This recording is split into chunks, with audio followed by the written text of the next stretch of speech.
ভোটযুদ্ধের প্রথম ধাপ শেষ করল ইসি। যাচাই বাছাইয়ে মনোনয়ন স্থগিত বা বাতিলের আপিল কাল থেকে। নির্বাচনের পথেই আছে দেশ, মন্তব্য উপদেষ্টা রিজওয়ানার। সরকার নির্বাচনের একটা ক্লিয়ার রোডম্যাপ দিয়েছে, গণভোটেরও ক্লিয়ার মেসেজগুলো আছে, কাজে নির্বাচনের দিকে দেশ অবশ্যই এগিয়ে যাবে। রাজনৈতিক প্রতিযোগিতা যেন সহিংসতায় না গড়ায় আহ্বান তারেক রহমানের। মব সন্ত্রাস আর জানমালের নিরাপত্তাহীনতায় শঙ্কা প্রকাশ। শতাধিক গুম ও হত্যার মামলায় সাবেক সেনা কর্মকর্তা জিয়াউলের বিরুদ্ধে আনুষ্ঠানিক অভিযোগ গঠনের আবেদন। ষড়যন্ত্র মোকাবেলা করে বিচার নিশ্চিতের প্রতিশ্রুতি। ব্রুকলিনের কুখ্যাত ডিটেনশন সেন্টারে বন্দী মাদুরো। অপারেশন অ্যাবসলিউট রিজলভে প্রাণহানির খবর। নজিরবিহীন অভিযানের প্রতিবাদে বিভিন্ন দেশে বিক্ষোভ।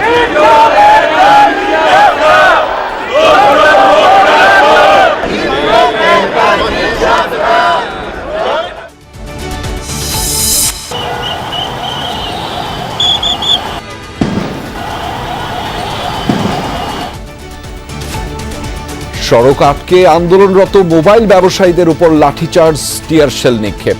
নিরাপত্তার স্বার্থেই চালু থাকবে NEIR পদ্ধতি। যেহেতু আমরা শুল্ক কমাতে পেরেছি, সেজন্য এখন থেকে NEIR চালু থাকবে। আমাদের ডিভাইসের নিরাপত্তা লাগবে। রানা হত্যায় জড়িতদের গ্রেফতার দাবিতে তেজগাঁও কলেজ শিক্ষার্থীদের ফার্মগেট অবরোধ। তীব্র যানজটে যাত্রীদের চরম দুর্ভোগ।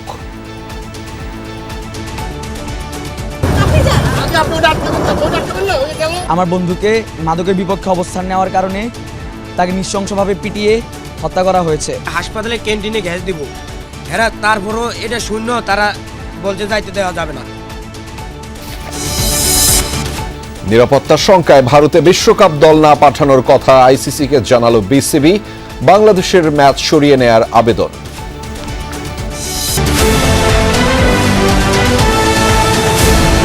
দর্শক, আমন্ত্রণ সন্ধ্যার বাংলাদেশের আয়োজনে আপনাদের সঙ্গে আছি আমি আহমেদ রেজা।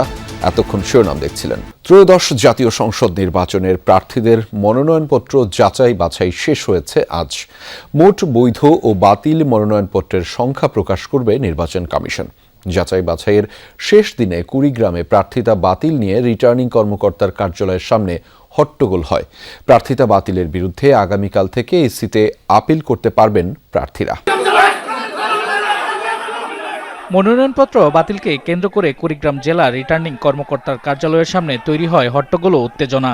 কুড়িগ্রাম 3 আসনের জামায়াত প্রার্থী মাহবুবুল আলম সালেহীর দ্বৈত নাগরিকত্ব হওয়ায় তার মনোনয়নপত্র বাতিল করে রিটার্নিং কর্মকর্তা। এতে জামায়াতের সমর্থকরা কার্যালয়ের সামনে ক্ষুব্ধ প্রতিক্রিয়া দেখায়। আমরা আসলাম, ওই যে উনি যে ওটা বুঝলেন না বা কোন জায়গায় সমস্যা, এটা উনি শুনলেনও না, মানলেনও না, জিজ্ঞাসা করলেন না, ব্যাখ্যা দেওয়ার সুযোগও দিলেন না। ফরিদপুরে 1 আসনে বিএনপি ও জামায়াত সহ 15 জন প্রার্থীর মনোনয়ন যাচাই বাছাই পর 7 জনের প্রার্থিতা বাতিল করা হয়। 8 জনের প্রার্থিতা স্থগিত করে ভুল ত্রুটি সংশোধনের জন্য সময় দেওয়া হয় বিকেল 5টা পর্যন্ত। পরে তাদের মধ্যে 7 জনের মনোনয়নপত্র বৈধ ঘোষণা করা হয়। 7টি মনোনয়নপত্র আমরা বৈধ ঘোষণা করেছি। 15টির মধ্যে 7টির মধ্যে 6টি হচ্ছে দলীয় এবং 1টি হচ্ছে স্বতন্ত্র। দ্বৈত নাগরিকত্ব থাকায় চট্টগ্রাম 9 আসনে জামায়াতের প্রার্থী ডাক্তার AKM ফজলুল হকের মনোনয়নপত্র বাতিল করা হয়। বাকি প্রার্থীদের মধ্যে 7 জনের মনোনয়নপত্র বৈধ ঘোষণা করা হয়। খুলনার 6টি সংসদীয় আসনে 46 জন প্রার্থীর মধ্যে 35 জনের মনোনয়নপত্র বৈধ এবং 11 জনের মনোনয়নপত্র বাতিল করেছে রিটার্নিং কর্মকর্তা।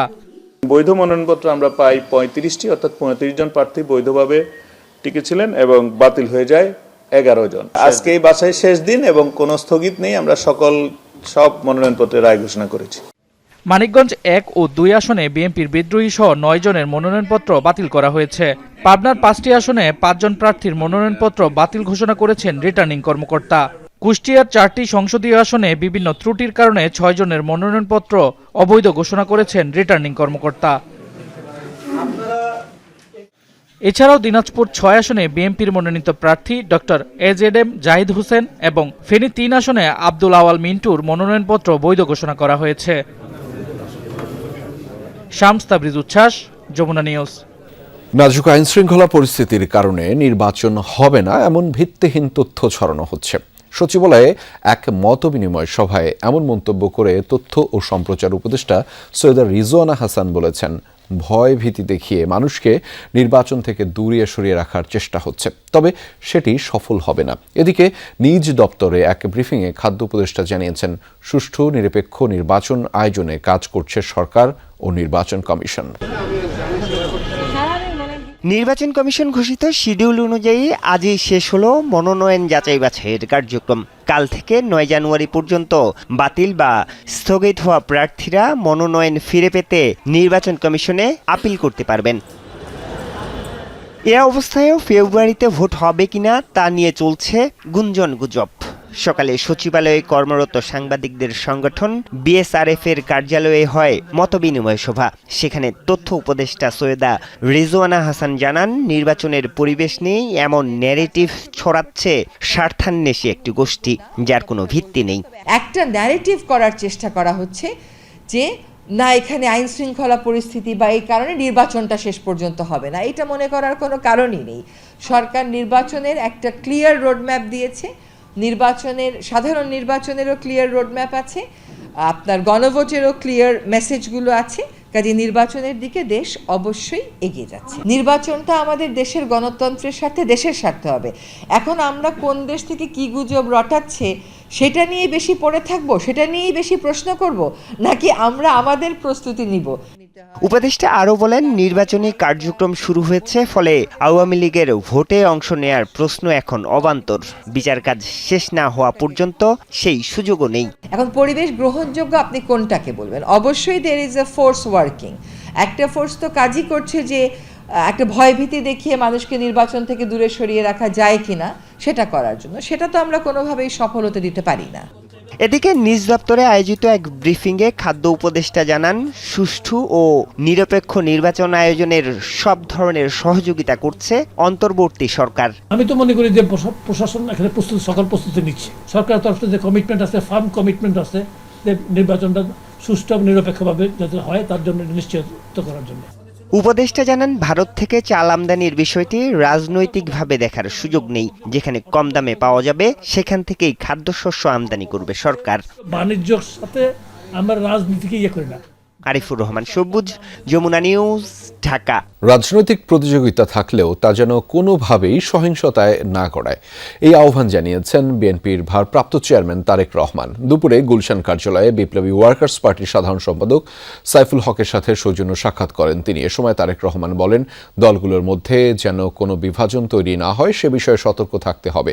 তারেক রহমানের সাথে সাক্ষাতের আগে বেগম খালেদা জিয়ার জন্য বিএনপির পক্ষ থেকে খোলা শোক বইয়ের স্বাক্ষর করেন বিপ্লবী ওয়ার্কার্স পার্টির সাধারণ সম্পাদক। পরে তিনি জানিয়েছেন, মব সন্ত্রাস ও জনগণের জানমালের নিরাপত্তাহীনতা নিয়েও শঙ্কিত তারেক রহমান। মানুষের মধ্যে শান্তি সৌহার্দ্য সৃষ্টির বার্তা দিয়েছেন তিনি। দেশকে ঐক্য ও সংহতির দিকে এগিয়ে নিয়ে যাওয়ার কথাও বলেছেন তারেক রহমান। সাইফুল হক জানিয়েছেন, আলোচনায় আগামী নির্বাচনের মধ্য দিয়ে বাংলাদেশে গণতান্ত্রিক অভিযাত্রা নিশ্চিতের তাগিদ দেয়া হয়েছে। কথা হয়েছে ঢাকা 12 আসন সহ দেশের বিভিন্ন স্থানে তারেক রহমানের নির্বাচনী গণসংযোগে অংশ নেয়ার বিষয়েও।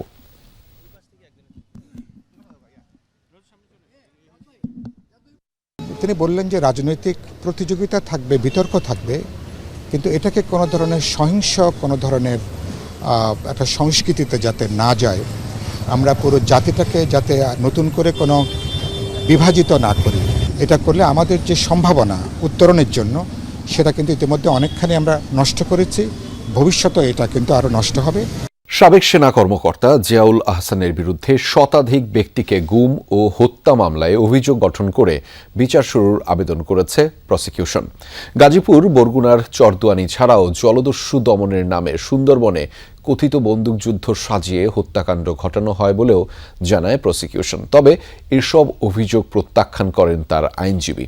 এদিন জুলাই হত্যাকাণ্ডে সালমান এফ রহমান ও আনিসুল ইসলামের মামলায় আসামি পক্ষের শুনানির জন্য 6 জানুয়ারির সময় নির্ধারণ করা হয়। রোববার আওয়ামী লীগের আমলে গুম ও বিচার বহির্ভূত হত্যায় সাবেক সেনা কর্মকর্তা জিয়াউল আহসানের বিরুদ্ধে শুনানি করে রাষ্ট্রপক্ষ। গুমের পর গাজীপুর, বরগুনার পাথরঘাটার চরদুয়ানিতে ও সুন্দরবনে জলদস্যু দমনের কথিত অপারেশনের নাটক সাজিয়ে 103 জনকে হত্যার অভিযোগ আনা হয় তার বিরুদ্ধে। গভীর সাগরে যে অংশে লাশটা ফেললে লাশগুলো পুনরায় ভেসে ওঠার কোনো আশঙ্কা নেই সেরকম জায়গায় গিয়ে সব বন্দীদের হাত পা বাঁধা অবস্থায় তাদের জমটুপি পরানো থাকতে তাদের জমটুপিটা খুলে মাথার সামনে একটা বালিশ রেখে তারপরে তাদেরকে গুলি করে হত্যা করা হতো, বুকের সামনে বালিশ রেখে বুকে গুলি করা হতো।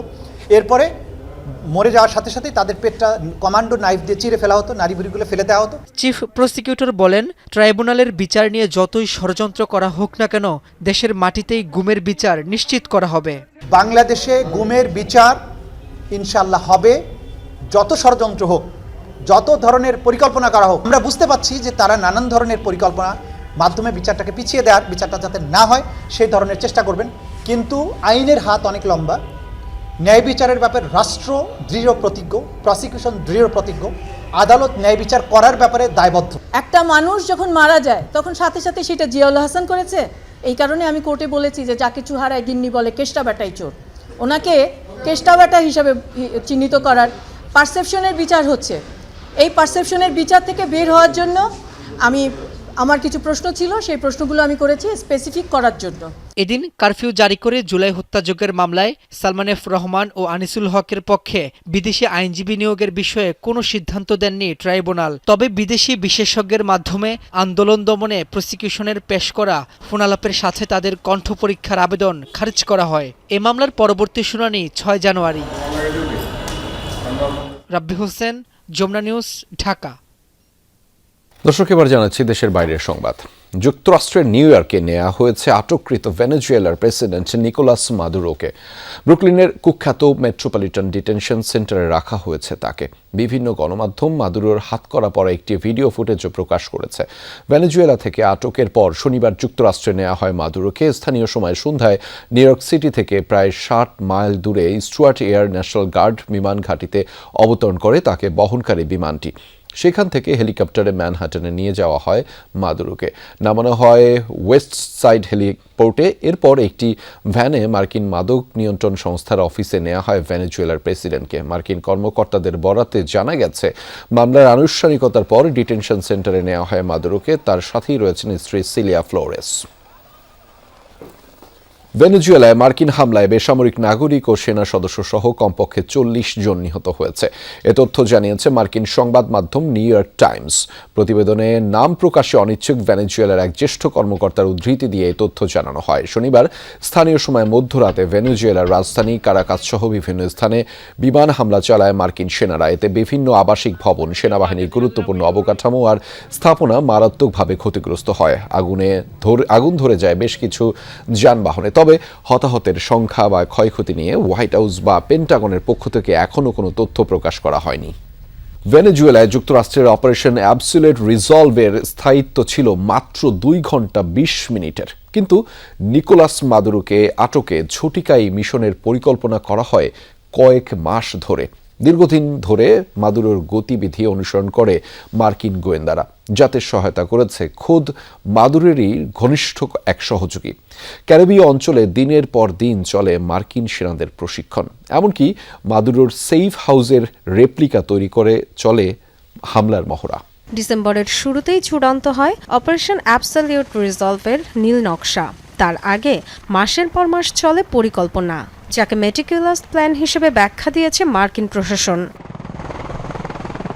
যুক্তরাষ্ট্রের গোয়েন্দাদের ছোট একটি টিম দীর্ঘদিন ধরে ভেনেজুয়েলার প্রেসিডেন্টের প্রতিটি পদক্ষেপ অনুসরণ করেছে। এদের মধ্যে একজন সোর্স ছিলেন ভেনেজুয়েলা সরকারের উচ্চপদস্থ কেউ। নিকোলাস মাদুরো কি খেয়েছেন, কি পড়েছেন, কোথায় ঘুমিয়েছেন, রাখা হয়েছে সব খোঁজ খবর। এমনকি নজরদারির আওতায় ছিল তার পোষা প্রাণীটিও। পরিকল্পনার অংশ হিসেবে কয়েক মাস ধরেই ক্যারিবীয় অঞ্চলে সামরিক তৎপরতা বাড়ায় যুক্তরাষ্ট্র। মোতায়েন করা হয় সবচেয়ে বড় রণতরী ইউএসএস জেরাল্ড ফোর্ড। সচল করা হয় পুয়ের্তো রিকোর মার্কিন ঘাঁটি। পশ্চিম গোলার্ধের অন্তত 20টি মার্কিন ঘাঁটি থেকে পাঠানো হয় ড্রোন। জড়ো করা হয় অত্যাধুনিক যুদ্ধ বিমান, সমরাস্ত্র। গত আগস্ট থেকে অন্তত 15,000 মার্কিন সেনা প্রস্তুত ছিল ভেনেজুয়েলার দরজায়। ফাইটার্স, বম্বার্স নিয়ে নিয়মিত চলছিল ভেনেজুয়েলা মিশনের মহড়া। এমনকি কারাকাসে নিকোলাস মাদুরোর সেফ হাউসের একটি হুবহু রেপ্লিকাও তৈরি করেছিল মার্কিন বাহিনী, যেটি ঘিরে চলে রিহার্সাল। মূলত আকাশপথের সক্ষমতার উপর নির্ভর করেই সাজানো হয় পূর্ণাঙ্গ পরিকল্পনা। অপেক্ষা ছিল কেবল সঠিক সময়ের।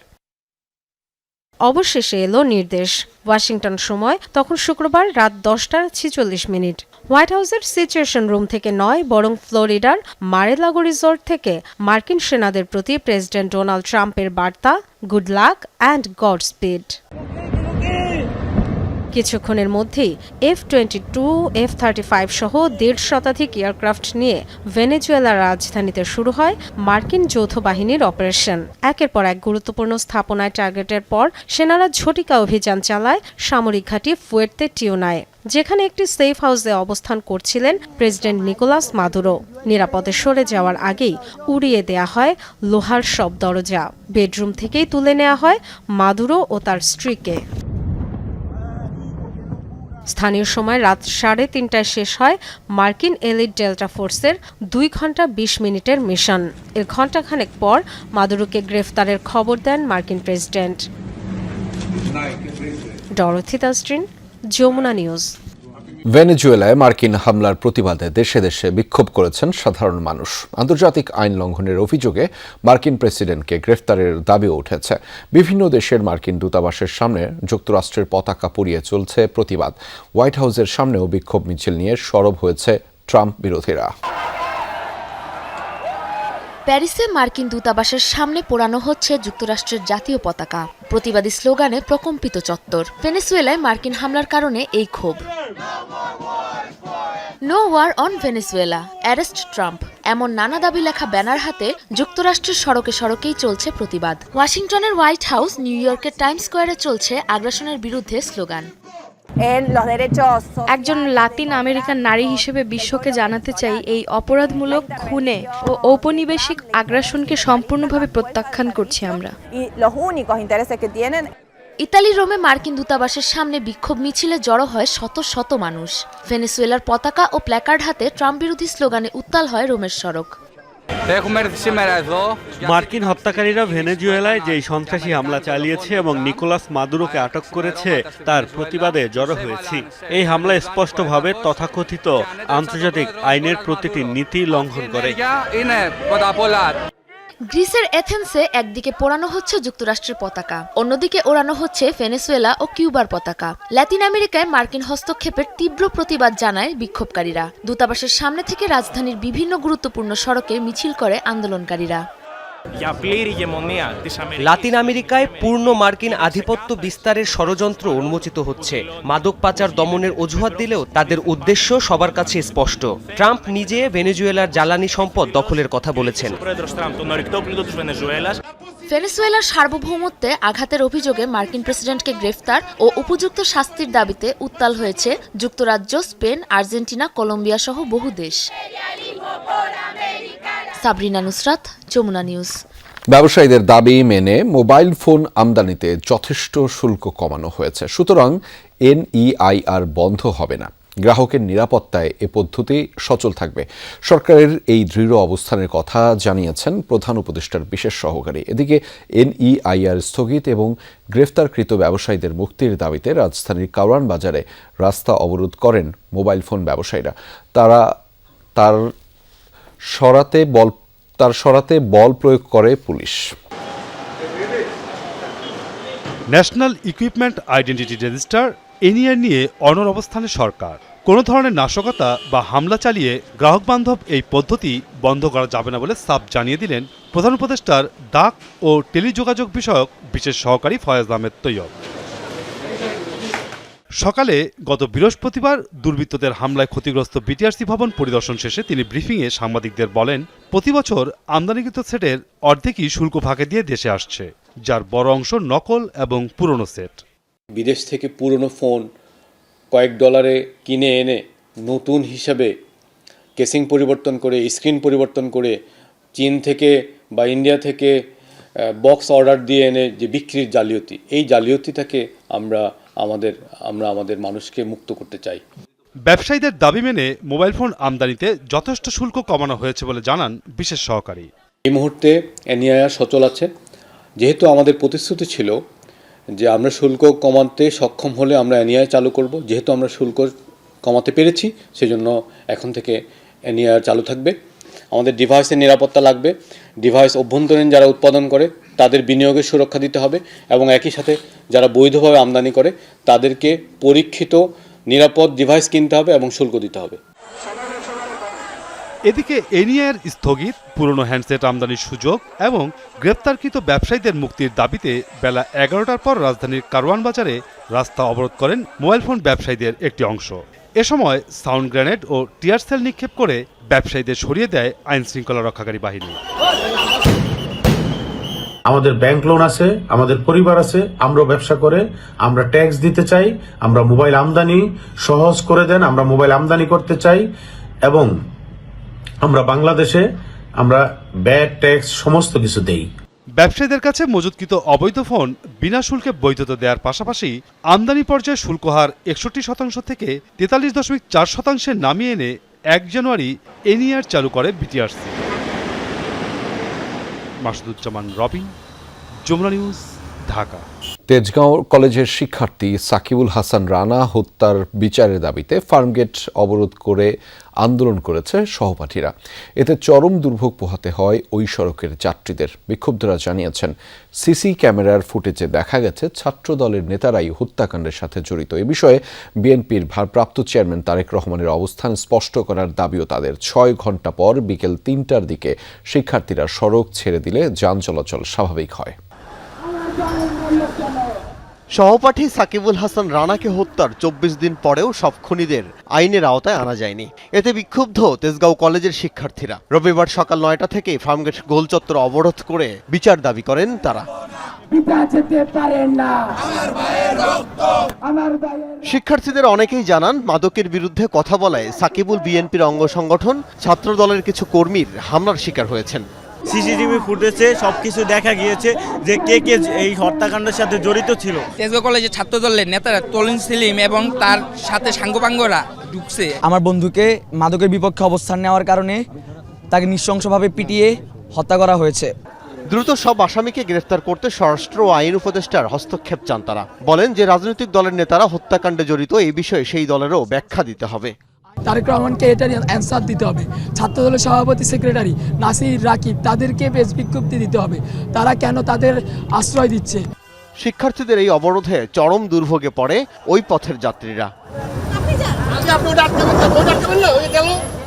অনেকেই পায়ে হেঁটে গন্তব্যে যান। সবচেয়ে বিপাকে পড়েন বৃদ্ধ, নারী ও শিশু। গণভবনের সামনে থেকে হাঁটতে আসলাম, প্রচুর রাস্তা জ্যাম, রোগী, প্যাসেঞ্জার, মানুষের আহাঙ্কার অবস্থা। কষ্ট হচ্ছে না, অনেক কষ্ট হলে কি করবো, বাড়িতে যাওয়া লাগবো। এদের বসে রয়েছে, এদের অনেক রিকোয়েস্ট করছি, মানে এদের কোনো মানবতাই নেই। বাংলাদেশে কিছু হলেই রাস্তা বন্ধ। হাসপাতালে ক্যান্টিনে গ্যাস দিব, হেরা তারপরও এটা শূন্য, তারা বলছে যাইতে দেওয়া যাবে না। জনসাধারণকে এমন দুর্ভোগে না ফেলতে সকাল থেকেই অনুরোধ ছিল আইন শৃঙ্খলা বাহিনীর। সব আসামিকে গ্রেফতারের আশ্বাসও দেওয়া হয় বিক্ষোভকারীদের। আমাদের আরও 2টি টিম বাইরে আছে, আমরা আজকে আরও কিছু গ্রেপ্তার করব। আশা করি যে আমরা এই ঘটনার সাথে সম্পৃক্ত যারা আছে তাদেরকে একটা বড় পর্যায়ে আজকে গ্রেপ্তার করে ফেলবো এবং এই ঘটনাটিকে নিয়ে আমরা একটু চমৎকার ইনভেস্টিগেশন যেটাকে বলি, আমরা এটাকে সমাপ্ত করতে পারবো। হত্যার শিকার 18 বছর বয়সী সাকিবুল হাসান রানা তেজগাঁও কলেজের দ্বাদশ শ্রেণীর শিক্ষার্থী ছিলেন। গেল 10 ডিসেম্বর ঢাকার মগবাজারের একটি হাসপাতালে চিকিৎসাধীন অবস্থায় তার মৃত্যু হয়। আল আমিনা কহন, যমুনা নিউজ, ঢাকা। সাবেক প্রধানমন্ত্রী বেগম খালেদা জিয়া জাতীয় ঐক্যের প্রতীক। উচ্চশিক্ষায়, বিশেষ করে নারী শিক্ষায় তার অবদান অপরিসীম। তাই খালেদা জিয়ার মৃত্যু দেশের জন্য অপূরণীয় ক্ষতি। ঢাকা বিশ্ববিদ্যালয়ে আয়োজিত শোকসভায় এমন মন্তব্য করেছেন বিশ্ববিদ্যালয়ের শিক্ষক এবং শিক্ষার্থীরা। বলেন, ঢাকা বিশ্ববিদ্যালয় পরিবার সবসময় আপোষহীন এই মানুষটিকে শ্রদ্ধার সাথে স্মরণ করবে। সর্বজন শ্রদ্ধেয় একজন মানুষ। সাবেক প্রধানমন্ত্রী বেগম খালেদা জিয়ার স্মরণে শোক সভার আয়োজন করে ঢাকা বিশ্ববিদ্যালয়। রোববার সকালে সিনেট ভবনের এই শোক সভায় অংশ নেন বিশ্ববিদ্যালয়ের শিক্ষক শিক্ষার্থীরা।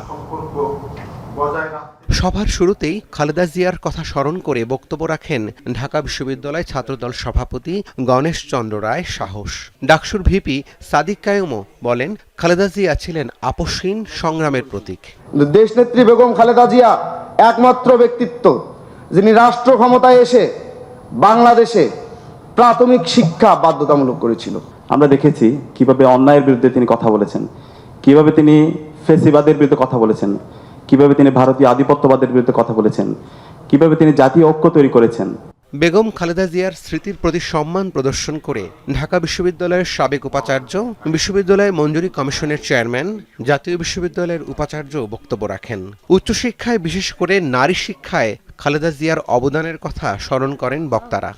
দেশপ্রেম, এই দেশপ্রেম জিনিসটা খুবই কঠিন এবং কঠিনতম পরীক্ষা দিয়েছেন আমাদের ম্যাডাম। একজন গৃহিণীর অবস্থান থেকে তিনি একজন সফল রাষ্ট্রনায়কে পরিণত হন। প্রথম সংগ্রামিতা শুরু হলো স্বৈর শাসকের বিরুদ্ধে, এরশাদের বিরুদ্ধে। লং টাইম, দীর্ঘ 9 বছর।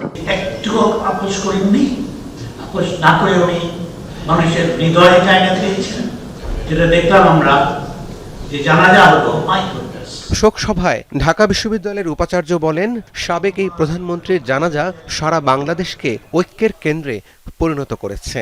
এই বিরল সম্মান খুব কম মানুষের জোটে। তার জানাজা সারা বাংলাদেশকে এক ঐক্যের কেন্দ্রে পরিণত করতে পেরেছে। পুরো বাংলাদেশী ওই সময়ে বেগম খালেদা জিয়া। এই বিরল সৌভাগ্য খুব কম মানুষের জীবনে ঘটে। শোকসভা আয়োজন করায় ঢাকা বিশ্ববিদ্যালয়ের প্রতি কৃতজ্ঞতা জানান বিশ্ববিদ্যালয়ের অ্যালামনাই অ্যাসোসিয়েশনের আহ্বায়ক, বিএনপি নেতা শামসুজ্জামান দুদু। দেশনেত্রী, আপসীর নেত্রী, যাকে সভা করতে দেওয়া হয়নি, দাঁড়াতে দেওয়া হয় নাই, কিন্তু এই ঢাকা বিশ্ববিদ্যালয়ে তাকে ধারণ করেছিল গণতন্ত্রের এই মানুষ কন্যাকে আন্দোলন শুরুর প্রেক্ষাপটে তাকে এই বিশ্ববিদ্যালয়ে সেই সময় সভা করার অনুমতি দিয়েছিল। শোক সভায় বিএনপি চেয়ারপারসনের মৃত্যুতে শোক প্রস্তাব গৃহীত হয়। সেই সাথে তার প্রতি শ্রদ্ধা জানাতে সিনেট হলে শোক বই রাখা হয়েছে। রাব্বি সিদ্দিকী, যমুনা নিউজ, ঢাকা। জানুয়ারি মাসের জন্য 12 কেজি সিলিন্ডারের দাম নির্ধারণ করা হয়েছে 1306 টাকা। গত মাসে যার মূল্য ছিল 1253 টাকা।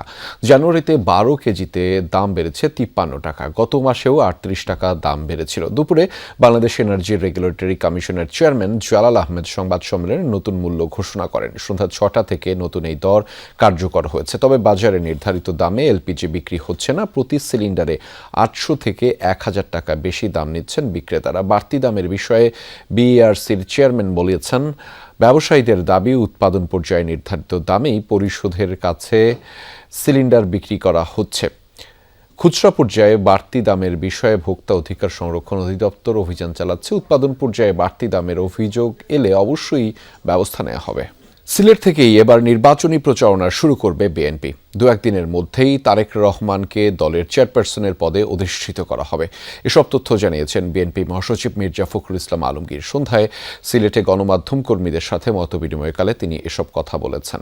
বেগম খালেদা জিয়া যেভাবে সিলেট থেকেই তার নির্বাচনী প্রচারণা শুরু করতেন, আমাদের এখন ভারপ্রাপ্ত চেয়ারম্যান, কিন্তু আমার মনে হয় যে আমরা 2-1 দিনের মধ্যেই তাকে আমরা চেয়ারম্যান করতে পারবো। কারণ অলরেডি আমাদের যেহেতু আমাদের চেয়ারম্যান দেশত্ব বেগম খালেদা জিয়া আমাদের ছেড়ে চলে গেছেন, সুতরাং সেই জায়গায় অবশ্যই আমাদেরকে পূরণ করতে হবে।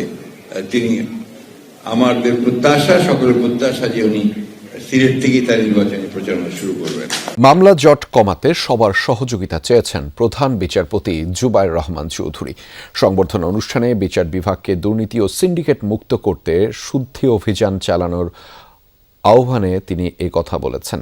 অনুষ্ঠানে ভারপ্রাপ্ত অ্যাটর্নি জেনারেল ও সুপ্রিম কোর্ট আইনজীবী সমিতির সভাপতি নিম্ন আদালতে জামিন বাণিজ্য বন্ধে ব্যবস্থা নেওয়ারও আহ্বান জানিয়েছেন। এ সময় বিএনপি চেয়ারপারসন বেগম খালেদা জিয়াকে শ্রদ্ধার সাথে স্মরণ করেন সবাই। দেশের 26তম প্রধান বিচারপতি হিসেবে দায়িত্ব নেয়ার পর রোববার প্রথম এজলাসে বসেন জুবায়ের রহমান চৌধুরী। প্রধান বিচারপতিকে সংবর্ধনা দেয় অ্যাটর্নি জেনারেলের কার্যালয় ও সুপ্রিম কোর্ট আইনজীবী সমিতি।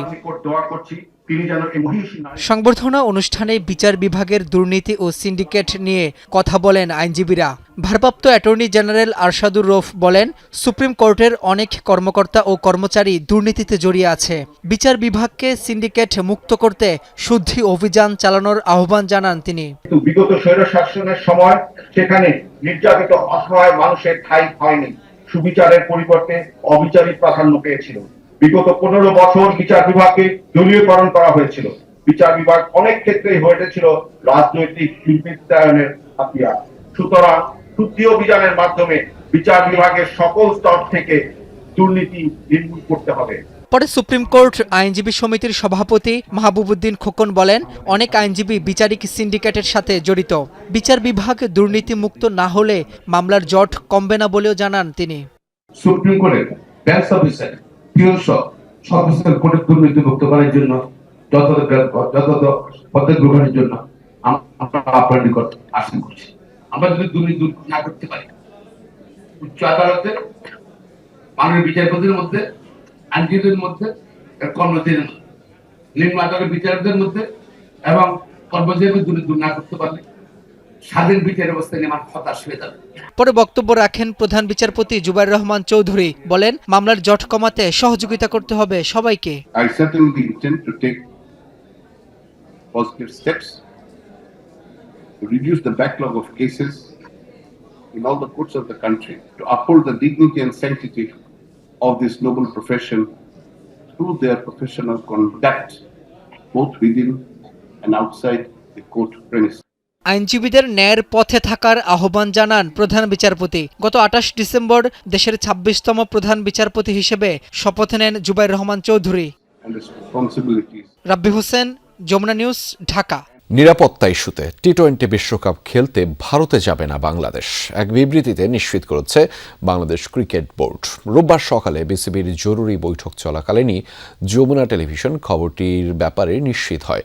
বৈঠক শেষে নিরাপত্তা ইস্যুতে উদ্বেগ জানিয়ে আইসিসির সাথে কথা বলে বোর্ড। বিকল্প ভেন্যু শ্রীলঙ্কায় সব ম্যাচ খেলতে চায় বাংলাদেশ। বিসিবির জরুরি বৈঠকে সিদ্ধান্ত, টি-20 বিশ্বকাপ খেলতে ভারতে যাবে না বাংলাদেশ দল। নিরাপত্তা ইস্যুতে উদ্বেগ জানিয়ে আইসিসির সাথে কথা বলেছে ক্রিকেট বোর্ড। ভারতে নয়, শ্রীলঙ্কায় সবগুলো ম্যাচ খেলতে চায় বাংলাদেশ দল। তবে বিসিবির এমন সিদ্ধান্তের বিপরীতে কী অবস্থান নেবে আইসিসি, সেটাই এখন বড় প্রশ্ন। ব্যবধানটা 24 ঘন্টারও কম সময়ের। ধর্মীয় ও রাজনৈতিক ইস্যু টেনে মুস্তাফিজকে আইপিএলে কলকাতার স্কোয়াড থেকে বাদ দেয়া দিয়ে শুরু। এরপর ফুঁসে ওঠে দেশের ক্রীড়াঙ্গন। ফিজের নিরাপত্তা যখন ইস্যু, তখন প্রশ্ন, বাংলাদেশ বিশ্বকাপে কিভাবে করবে ভারত সফর। রাতেই জরুরি বৈঠকে আইসিসির কাছে এই ইস্যুতে চিঠি দেওয়ার সিদ্ধান্ত নেয় ক্রিকেট বোর্ড। সকালে আবারও জরুরি বৈঠক ডাকে বিসিবি। সিলেটে সেই বৈঠকে সশরীরে কয়েকজন উপস্থিত থাকলেও বাকিরা যুক্ত ছিলেন জুমে। সেই বৈঠক চলাকালীনই যমুনা টেলিভিশন নিশ্চিত হয় টি-20 বিশ্বকাপ খেলতে ভারতে যাচ্ছে না বাংলাদেশ দল। এরপর বৈঠক শেষে বিভিন্ন গণমাধ্যমে আসে ভারতের মাটিতে বাংলাদেশ দলের না যাওয়ার খবর। বিকেলে এক প্রেস বিজ্ঞপ্তিতে বিষয়টি অফিসিয়ালি নিশ্চিত করে বাংলাদেশ ক্রিকেট বোর্ড। এর আগে এক ফেসবুক বার্তায় ভারতে না যাওয়ার বিষয়টি জানান যুব ও ক্রীড়া উপদেষ্টা আসিফ নজরুল। 7 ফেব্রুয়ারি থেকে শুরু হবে টি-20 বিশ্বকাপের এবারের আসর, যেখানে উদ্বোধনী দিনে বাংলাদেশের প্রতিপক্ষ ওয়েস্ট ইন্ডিজ। কলকাতায় খেলা হওয়ার কথা থাকলেও সেই ভেন্যু বদলে এখন শ্রীলঙ্কায় খেলতে চায় বিসিবি। রাজনৈতিক মারপ্যাচ আর সাম্প্রতিক সংকটের মাঝে আইসিসির সিদ্ধান্তের দিকেই এখন চোখ থাকবে বাংলাদেশের। কলকাতা থেকে কলম্বোতে কি বদলে যাবে লিটনদের ম্যাচের সূচি? হাসান আল মারুফ, যমুনা স্পোর্টস, সিলেট। এদিকে আইপিএল খেলতে মুস্তাফিজুর রহমানকে দেয়া এনওসি বাতিল করেছে বিসিবি। কলকাতার নাইট রাইডার্স চাইলেও নিরাপত্তা ইস্যুতে আর ভারতে যেতে পারবেন না বাঁহাতি এই পেসার। আইপিএলের চলতি আসরের জন্য 9 কোটি 20 লাখ রুপিতে নিলাম থেকে মুস্তাফিজুর রহমানকে দলে ভেড়ায় বলিউড তারকা শাহরুখ খানের দল কলকাতা নাইট রাইডার্স। এরপর নিউজিল্যান্ডের বিপক্ষে ওয়ানডে সিরিজের জন্য 8 দিন বাদে বাকি সময়ে এনওসি পান মুস্তাফিজকে সরিয়ে দেওয়ার জন্য কেকেআরকে বিসিসিআই নির্দেশনা দিলে সুযোগ বঞ্চিত হন এই পেসার। সেই রেশে অবশেষে ফিজের এনওসি বাতিল করল বিসিবির নেওয়া সিদ্ধান্তে চাপে পড়ে কলকাতা নাইট রাইডার্স কিংবা বিসিসিআই যদি সিদ্ধান্ত বদল করে মুস্তাফিজকে আবারও দলে নিতে চায়, সেক্ষেত্রেও যেতে পারবেন না বাঁহাতি এই পেসার। শরীয়তপুরের জাজিরায় আধিপত্য বিস্তারকে কেন্দ্র করে দুই পক্ষের মধ্যে সংঘর্ষ হয়েছে। সময় 2 শতাধিক ককটেল বিস্ফোরণের ঘটনা ঘটেছে। সকালে উপজেলা বিলাসপুর ইউনিয়নের বুধাইর হাট বাজার এলাকায় এই ঘটনা ঘটে। পুলিশ জানিয়েছে, উপজেলা আওয়ামী লীগের সদস্য কুদ্দুস বেপারী ও বিলাসপুর ইউনিয়নের স্বেচ্ছাসেবক লীগ নেতা জলিল মাতবরের সমর্থকদের মধ্যে আধিপত্য বিস্তার নিয়ে দীর্ঘদিনের বিরোধ ছিল। শনিবার রাতে কুদ্দুস বেপারীর সমর্থন মান্নান ব্যাপারী এবং জলিল মাতবরের সমর্থক নাসির ব্যাপারীর মধ্যে কথা কাটাকাটি হয়। এরই জেরে আজ সকালে উভয় পক্ষের মধ্যে সংঘর্ষ হয়। সময় 2 শতাধিক ককটেল বিস্ফোরণের ঘটনা ঘটে। আহত হন জাবেদ শেখ নামের একজন। খবর পেয়ে পুলিশ গিয়ে পরিস্থিতি নিয়ন্ত্রণে আনে। দুইটা গ্রুপ দুই দিক থেকে এসে অনেকগুলা ককটেল বিস্ফোরণের ঘটনা এখানে ঘটায়। পরে আমরা সংবাদ পেয়ে থানার যত ফোর্স আছে সবাইকে নিয়ে এখানে আসছি। বড় ধরনের ক্ষয়ক্ষতি হয় নাই। তারা উভয় পক্ষ ককটেল বিস্ফোরণ ঘটিয়ে তারা যার যার মতো বিভিন্ন জায়গায় আশ্রয় নিয়েছে। আমরা তাদেরকে গ্রেপ্তার করার চেষ্টা করছি। সুন্দরবনে অবৈধভাবে হরিণ শিকারের জন্য পাতা ফাঁদে আটকে পড়া রয়্যাল বেঙ্গল টাইগারটিকে উদ্ধার করেছে বন বিভাগ। বিশেষজ্ঞদের নিয়ে সুন্দরবনের অভ্যন্তরে উদ্ধার অভিযান পরিচালনা করা হয়। পরে বাঘটিকে ট্রাঙ্কুলাইজারের মাধ্যমে অচেতন করা হয়। উদ্ধারকৃত বাঘটিকে চিকিৎসার জন্য খুলনায় নেওয়া হচ্ছে। পুরো সুন্দরবন জুড়েই যার দাপুটে বিচরণ, সেই রয়্যাল বেঙ্গল টাইগারই অসহায় অবস্থায় চোরা শিকারীদের ফাঁদে। সুন্দরবন পূর্ব বন বিভাগের চাঁদপাই রেঞ্জের সহকারী বনরক্ষক জানান, মোংলার বৈদ্যমারি ও জয়মনি এলাকার মাঝামাঝি সরকির খাল পাড়ে বনের ভেতর পেতে রাখা চোরা শিকারীদের ফাঁদে আটকা পড়ে বাঘটি। শনিবার এই খবর পান বন বিভাগের কর্মকর্তা কর্মচারীরা। সকালে যে কুয়াশা ছিল, কুয়াশার ভিতর দিয়ে যাইতে পারি না। পরবর্তী আমরা নিশ্চিত হয়েছি যে আসলে ফাঁদে আটকে গেছে। বাঘটা সম্ভবত বেশ শক্তিশালীও আছে। আমরা সেটাকে রেস্কিউ করার জন্য বন বিভাগ আমরা সার্বিক চেষ্টা করতেছি। বাঘ উদ্ধারে বিশেষজ্ঞদের নিয়ে রোববার সকাল থেকে অভিযান শুরু করে বন বিভাগ। অভিযানে অংশ নিতে ঢাকা থেকে যান একজন ভেটেরিনারি সার্জন। পরে বাঘটিকে ট্র্যাঙ্কুলাইজারের মাধ্যমে অচেতন করে উদ্ধার করা হয়। চিকিৎসার জন্য পাঠানো হয় খুলনায়। আমাদের যে ঢাকার টিম সহ আমরা রেস্কিউ করলাম। এটা আসলে একটা দুঃখজনক ঘটনা। এই বাঘটা পুরুষ বাঘ, অ্যাডাল্ট বাঘ। অজ্ঞান করে এখন আমরা এটাকে নিয়ে যাচ্ছি রেস্কিউ করে। সঙ্গে সঙ্গে স্যালাইন দেওয়া হচ্ছে, কারণ হচ্ছে এত বেশি দুর্বল যে ঠিকানো মুশকিল। সুন্দরবন জুড়ে অবৈধ শিকারীদের দৌরাত্ম্য কমাতে বন বিভাগের নজরদারি বাড়ানোর দাবি স্থানীয়দের। যদি বন বিভাগ কঠোরভাবে এটা পদক্ষেপ নেয় এবং তারা এই লোকদেরকে চিহ্নিত করে যদি ব্যবস্থা নেয়, তাহলেই সম্ভব শুধু এই ফাঁদ এবং এই যারা ফাঁদ পাতে তাদেরকে রুখে দেওয়া। যারা ফাঁদ তৈরি করছে, যারা এই ফাঁদ তাদেরকে অ্যাটাক করেছে, তাদেরকে গ্রেফতার করে যে সঠিক বিচারটা করা হচ্ছে না, যার কারণে এই ফাঁদগুলো তৈরি হচ্ছে এবং ফাঁদগুলো বারবার এই ফাঁদে আটকা পড়তেছে। বন বিভাগের তথ্য অনুযায়ী সুন্দরবনের বাংলাদেশ অংশে এখন 125টি রয়্যাল বেঙ্গল টাইগার রয়েছে।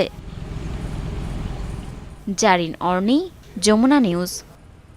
এই ছিল আজকের সন্ধ্যার বাংলাদেশের আয়োজনে। এতক্ষণ আমাদের সাথে থাকার জন্য আপনাদের সবাইকে ধন্যবাদ।